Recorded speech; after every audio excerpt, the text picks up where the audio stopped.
Hello, hello. We are starting on another lesson for today, so let's get on with it. So we are first going to talk about rhetorical force, and that's going to be the focus of this short video, rhetorical force. So if you look at the order we went through, last time we spent the whole time on implicature. Now we're going to double back, talk about rhetorical force, and then the other videos for today will be about definitions and necessary and sufficient conditions. So, rhetorical force.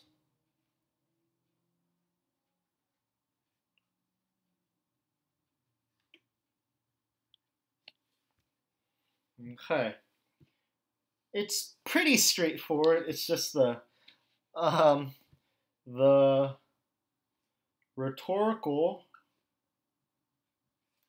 aspect of a sentence's meaning.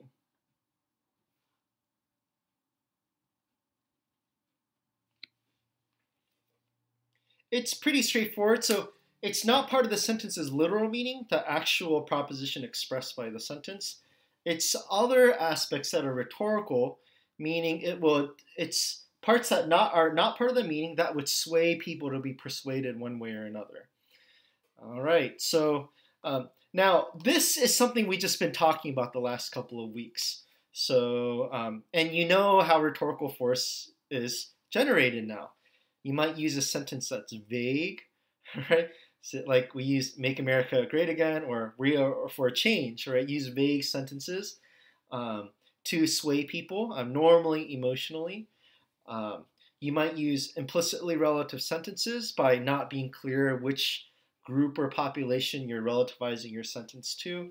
You might be using rhetorical questions or irony, right, to sway people, bully people, to kind of a smooth talk people, as we've talked about. I gave examples in the past. You could do this with ambiguity. You could use this by not using generalizations. You could sway people and generate misunderstandings. That was the extra credit question on the last quiz. So that's rhetorical force.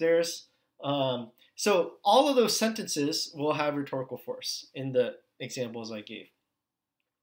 Maybe, and sometimes sentences, like, because of the culture and the time we're at, it's impossible to say the sentence without thinking about the rhetorical force or without the rhetoric being used.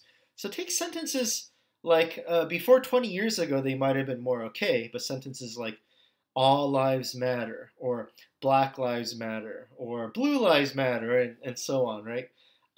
Now it's just so hard to even, if you were to debate with someone about whether a sentence is true, it'd be hard because it's so hard to get past the rhetorical force because people's emotions are so moved. I still think it's possible to just be like, hey, by this sentence, I mean this and only this and nothing else. Then you might be able to make progress. But so yeah, that's rhetorical force. It's what we've been learning, and it's just kind of putting a word to the sorts of things we've been learning. So, all right, there we go.